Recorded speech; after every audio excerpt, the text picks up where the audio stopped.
नमस्कार all of you. हमारा इस वीडियो का नेक्स्ट टॉपिक जो आता है वो है दोहरा परिसंचरण तंत्र, या हम इसको कहते हैं डबल सर्कुलेटरी सिस्टम। तो ये क्या है? स्तनधारियों की मुख्य विशेषता, या हम इसको कह सकते हैं सतनियों की, मतलब एक ही बात है। स्तनधारियों की मुख्य विशेषता है क्या? दोहरा जो परिसंचरण तंत्र है वो। क्या होता है इसमें? तो इसमें देखिए, जो हमारा हार्ट है इस तरह से हमने स्ट्रक्चर बनाई थी। तो यहाँ से जो O2 वाला ब्लड है, यहाँ से ब्लड है वो शरीर में आएगा, और यहाँ से जो ब्लड है वो यहाँ आलिंद में, नीले से जो ब्लड शरीर में आ रहा है वो शरीर से किस में जा रहा है? आलिंद से। आलिंद से फिर ये नीले में राइट जो नीले है, और यहाँ से जो ब्लड है ये इस नीले से फेफड़े तक। कहाँ तक? फेफड़े तक जाता है। और फिर से देखिए, फेफड़े से जो है वो नीले में। तो जो यहाँ से जो ब्लड जा रहा है वो कैसा ब्लड है? O2 युक्त ब्लड है। यहाँ से जो ब्लड है वो O2 युक्त ब्लड है जो शरीर में जाता है। और शरीर से देखिए ब्लड जाता है वो कैसा है? CO2 युक्त। और CO2 युक्त ब्लड है वो यहाँ तक जाकर फिर नीचे, और नीचे से फिर है वो फेफड़ों तक क्या है? जाता है। और फेफड़ों से देखिए यहाँ से जो ब्लड है वो CO2 युक्त ब्लड है वो फेफड़ों में जाता है, और फेफड़ों से कैसा ब्लड निकलता है? तो O2 युक्त। तो इस प्रकार से ये क्या है?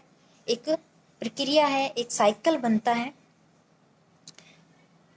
जो O2 वाला ब्लड ले जाने का कार्य करता है। वो कौन करता है? फुफ्फुसीय सीरा। फुफ्फुसीय सीरा, या हम इसको पाल्मोनर वेन भी कहते हैं। और जो फुफ्फुसीय सीरा लेके जाती हैं, अगर हम इसको देखिए बीच में से काट दें, अगर हम इसको इस प्रकार से बीच में से काट के इसके दो पार्ट बना लें, इसके अगर इसको अलग अलग करूं तो जो लेफ्ट पार्ट में है वो क्या होगा? लेफ्ट पार्ट में किसका जिक्र होगा? O2 का। जबकि जो राइट पार्ट है, राइट पार्ट में किसका जिक्र होगा? CO2 का। तो इनके नाम देखेंगे तो देखिए इनके नाम है, जो लेफ्ट पार्ट है उसमें है फुफ्फुसीय सीरा। ये फुफ्फुसीय सीरा क्या है? अपने आप में क्या है? अपवाद। और राइट साइड में जो है ये क्या है? फुफ्फुसीय धमनी। क्या है? फुफ्फुसीय धमनी। ये भी देखिए अपने आप में एक अपवाद है। अपवाद देखिए, जो सीरा है वो O2 लेके जा रहा है, और जो CO2 लेके जा रही है वो कौन है? धमनी है। तो ये अपने आप में क्या हुए? एक अपवाद हुए। अब हम ऊपर वाले को क्या कहेंगे? जो ऊपर वाला पार्ट है इसको कहेंगे हम फुफ्फुसीय परिसंचरण। क्योंकि ये किस में हो रहा है? परिसंचरण जो ऊपर वाला पार्ट है वो किस में हो रहा है? फेफड़ों में। तो हम इसको क्या कहेंगे? फुफ्फुसीय परिसंचरण। और जो नीचे वाला पार्ट है इसको हम क्या कहेंगे? देहिक परिसंचरण। क्या कहेंगे? देहिक परिसंचरण। अब देखिए, जो दोहरा परिसंचरण, जो डबल सर्कुलेटरी जो सिस्टम है, इसका फायदा क्या है?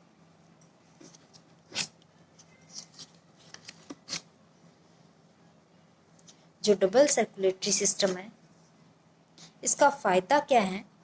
तो ये क्या है कि जो बड़े शरीर में O2 मुक्त ब्लड है वो ज़्यादा और शीघ्र पहुंचाना। क्या है? बड़े शरीर में O2 जो मुक्त ब्लड है वो क्या है? ज़्यादा एवं जल्दी, शीघ्र पहुंचाना। और देखिए हमने इसके वर्ड देखे, दोहरा परिसंचरण तंत्र। तो दोहरा परिसंचरण तंत्र, इसका क्या अर्थ है? तो नाम से दिख रहा है, दोहरा मतलब एक समय में शरीर में कितने संचरण होना? 2। तो क्या है? एक समय में 2 संचरण, एक समय में 2 संचरण। अब 2 संचरण का मतलब क्या है कि एक संचरण जो हो रहा है, एक संचरण है वो है शुद्ध रक्त का, शुद्ध रक्त का या ब्लड का, और जो दूसरा संचरण है वो है, एक है वो अशुद्ध रक्त का, अशुद्ध रक्त का।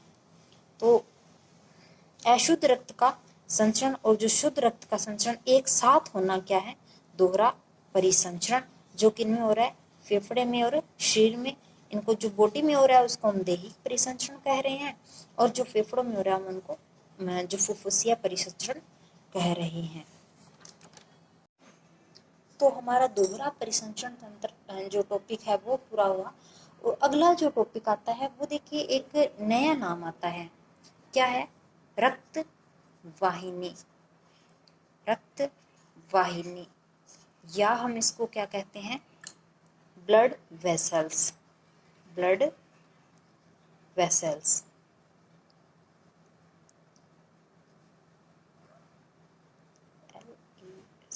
Blood vessels. तो इसमें देखिए सबसे पहले क्या है, हमें इसके 3 नाम देखने हैं, 3 नाम पता होना चाहिए। तो सबसे पहले जो रक्त वाहिनी है, रक्त वाहिनी नाम के लिए क्या नाम आता है? तो रक्त वाहिनी के लिए एक नाम आता है, क्या है वो? एनजीओ। क्या नाम है? एनजीओ नाम आता है किसके लिए? रक्त वाहिनी के लिए। तो देखिए जो रक्त वाहिनी है, रक्त वाहिनी नाम के लिए एनजीओ आता है, और रक्त वाहिनी है, इसकी स्टडी जो की जाती है, इसकी स्टडी को क्या कहा जाता है? या 2 नंबर है, जैसे कि रक्त वाहिनी की जो कांट छांट बोलते हैं जिसको, रक्त वाहिनी की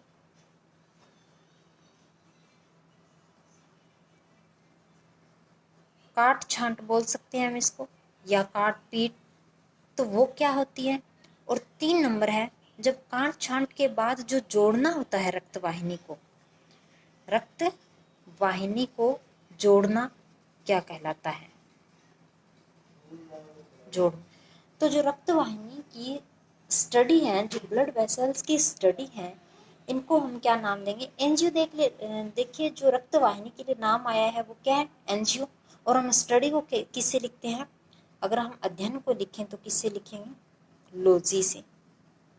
तो स्टडी का अध्ययन, रक्त वाहिनी का जो अध्ययन है या रक्त वाहिनी की जो स्टडी है उसको क्या कहेंगे? एंजियोलॉजी। एंजियोलॉजी। और जो इसकी कांट छांट है इसको क्या कहेंगे? एंजियोप्लास्टी। एंजियोप्लास्टी।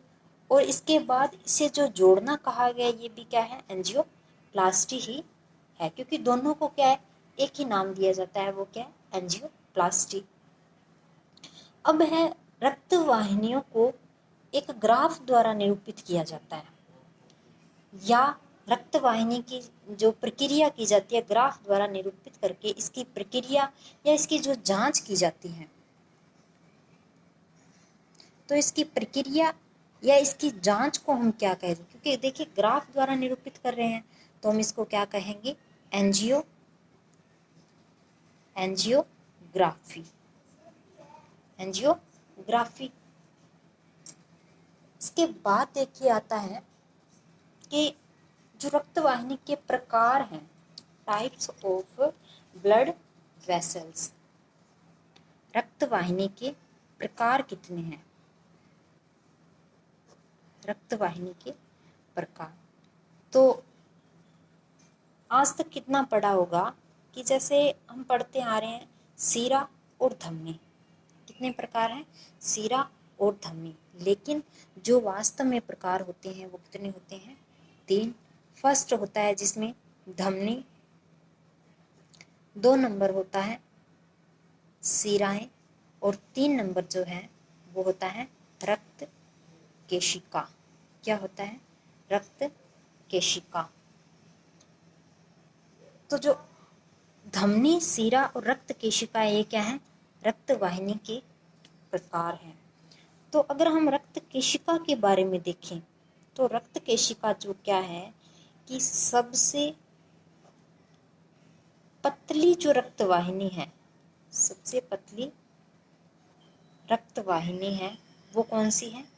केशिका। तो रक्त केशिका के बारे में है कि जो सबसे पतली रक्त वाहिनी है वो क्या है? रक्त केशिका।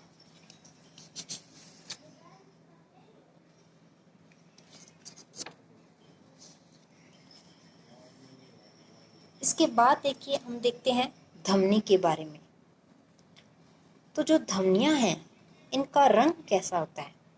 इनका रंग कैसा होता है? लाल रंग होता है इनका। अगर अब कारण देखें हम, इनका लाल रंग क्यों होता है? क्योंकि तो इसके अंदर क्या होता है? O2 है वो प्रेजेंट होता है एंड अधिक मात्रा में। तो धमनी का रंग कैसा होता है? लाल। अगर देखें कि ये कहाँ पाई जाती हैं तो शरीर में गहराई में पाई जाती हैं। अब देखिए अगर इसका यूज देखें हम तो यूज क्या है कि इसका जो नाड़ी मापन में, नाड़ी या नाड़ी दर मापन में इसका काम होता है, या इसको मान सकते हैं प्रयुक्त किया जाता है। नाड़ी दर मापन में इसको प्रयुक्त किया जाता है। एग्जाम्पल के तौर पर देखें तो हम इसको जो रेडियल धमनी या हम इसको कह सकते हैं अल्नर, जो अल्नर धमनी है, अल्नर धमनी है। और देखिए सीरा क्या है कि सीरा का जो रंग होता है वो कैसा होता है? हरे रंग की या नीला रंग जो होता है वो कैसा होता है? सिराओं का होता है। इसका कारण देखिए, इसका नीला या हरा रंग क्यों होता है? क्योंकि तो इसमें जो CO2 क्या होती है? प्रेजेंट एंड अधिक मात्रा में होती हैं। और ये कहाँ मिलती हैं? तो सतह पर शरीर में। और इससे क्या हम महसूस भी कर सकते हैं। इसका यूज़ क्या होता है? देखिए ये जो नाड़ी मापन में काम तो नहीं ली जाती, लेकिन ये जो मेडिसिन चढ़ाई जाती है, जो ड्रिप वगैरह चढ़ाई जाती है, उसमें यूज़ की जाती है। तो मेडिसिन चढ़ाने में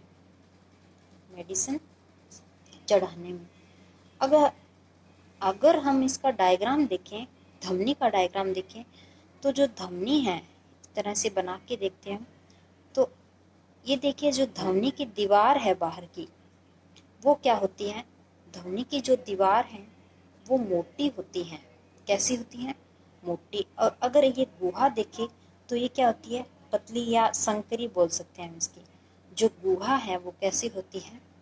संकरी। अब देखिए जो गुहा संकरी होने के कारण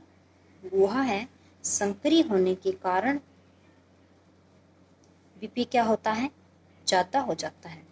गुहा संकरी होने के कारण बीपी क्या होता है? ज़्यादा। और अगर सिराएं देखिए तो सिरा इस तरह से है,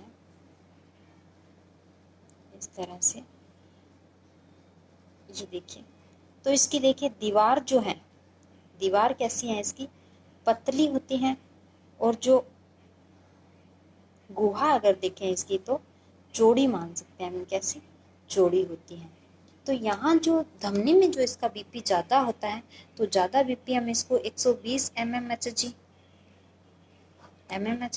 और अगर सिराओं में हम इसका जो बीपी देखें तो कितना होता है? 80 mmHg क्या होता है? बीपी। तो आप देख सकते हैं इसमें अधिक होता है धमनियों में, और शिराओं में क्या होता है? कम होता है। अब देखिए जो सबसे बड़ी जो धमनी है, सबसे बड़ी धमनी कौन सी होती है? तो सबसे बड़ी धमनी होती है वो होती है महाधमनी। और अगर देखें सबसे बड़ी शिरा कौन सी होती है? तो देखिए शिरा दो पढ़ी थी हमने, एक तो अग्र महाशिरा और एक पश्च महाशिरा। तो जो सबसे बड़ी महाशिरा है, देखिए जो हमारे क्या है कि हमारे अगर हार्ट की हम बात करें तो हमारे हार्ट को हम क्या है कि फील कर सकते हैं, उसको महसूस कर सकते हैं। तो जब ब्लड है वो क्या है, नीचे के शरीर से, नीचे पैरों से मान सकते हैं, नीचे के शरीर से ऊपर हार्ट में जाता है, हार्ट में जाता है। तो जो हम नीचे के शरीर से हार्ट तक मानेंगे तो सबसे बड़ी शिरा जो होगी वो कौन सी होगी? पश्चिम महाशिरा। पश्च महाशिरा जो होगी वो क्या होगी? सबसे बड़ी शिरा। और महाधमनी है वो जो धमनी सबसे बड़ी होगी। और जो महाशिरा है, पश्च महाशिरा क्यों मानेंगे? क्योंकि जो ब्लड है वो पैर से हार्ट की ओर आता है, पैर से हार्ट की ओर आता है। अब देखिए अगर धमनी का हम विभाजन देखें, विभाजन कैसे, जैसे इस तरह से धमनियां हैं, तो धमनियों का आगे क्या हो रहा है? डिवाइडेशन हो रहा है इस तरह से।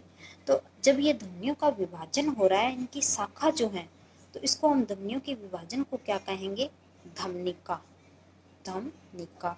इसी तरह से जब शिराओं का विभाजन या शिराओं की शाखा देखेंगे तो शिराओं की शाखा तो क्या होगी?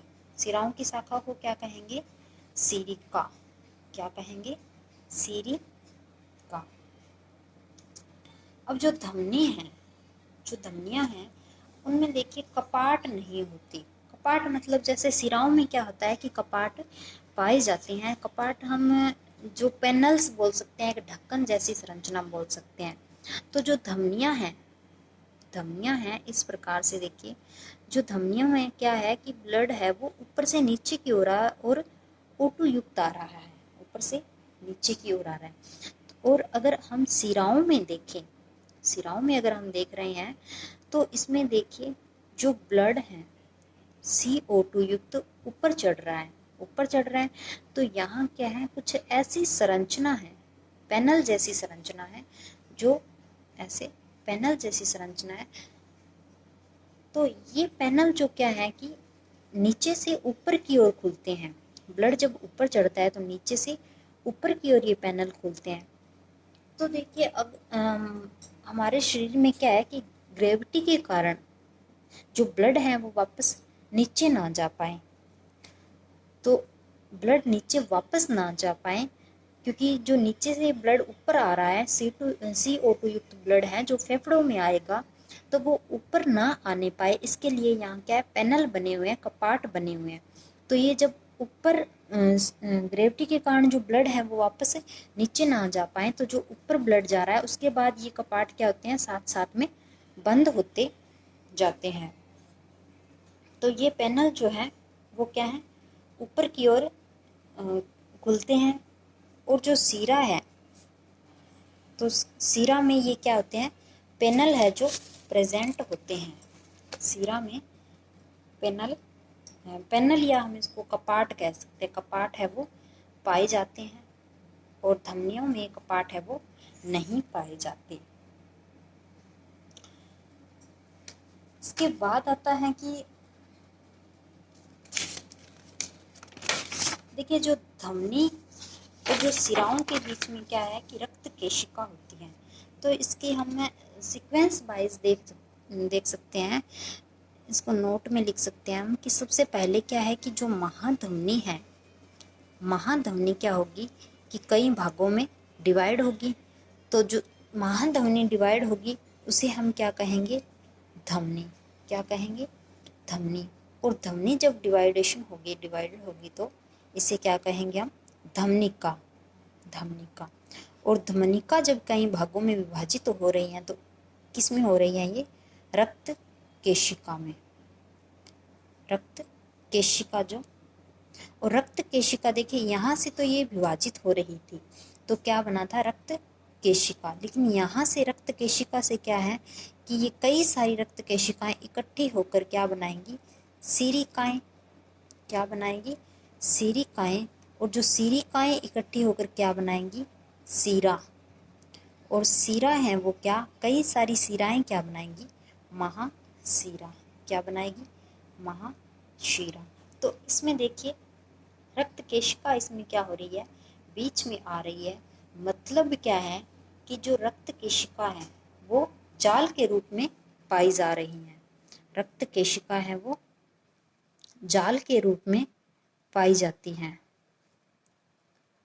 जाल रूप में पाई जाती हैं। जिस कारण क्या होता है? इस जाल रूप के कारण रक्त जो क्या है? क्षमता है। और देखिए इस रक्त कोशिका के कारण ही क्या है? लसिका बनती है, लसिका बनती है। और इसी रक्त केशिका के कारण ही जो भोजन का स्थानांतरण है, भोजन का स्थानांतरण होता है।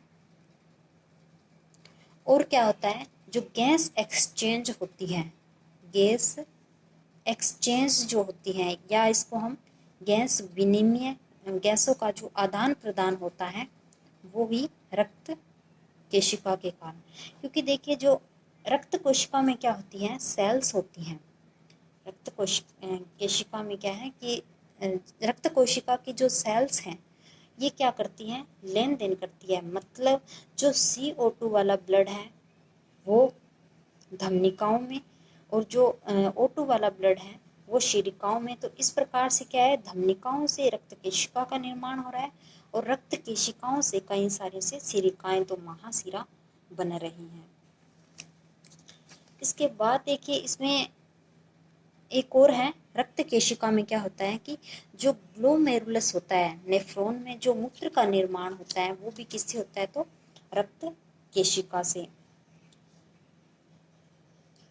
इसके बाद आता है कि जो रक्तवाहिनी है, रक्तवाहिनी है, तो रक्तवाहिनी की जो दीवार है, रक्तवाहिनी की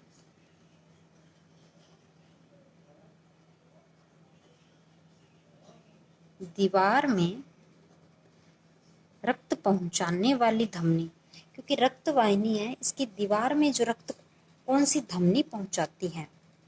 रक्त पहुंचाने वाली धमनी कौन सी है? तो वासा वैसोरम। कौन सी है? वासा वैसोरम। और अगर देखें कि हार्ट की जो कार्डिया की दीवार में शुद्ध रक्त पहुंचाने वाली धमनी, क्वेश्चन लिख सकते हैं हम इसको, हार्ट या कार्डिया की दीवार में शुद्ध रक्त पहुंचाने वाली धमनी कौन सी होती है? तो कोरोनरी धमनी। कौन सी होती है? कोरोनरी धमनी। या हार्ट की दीवार से जो अशुद्ध रक्त लाने वाली, हार्ट की दीवार से अशुद्ध रक्त लाने वाली सीरा, क्योंकि अशुद्ध रक्त कौन लाती है? सीराएं।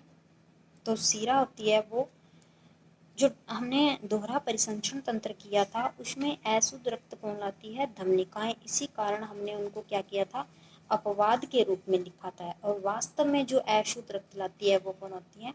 सीराएं। तो ये कौन सी सीरा होती हैं? कोरोनरी सीरा। कोरोनरी सीरा।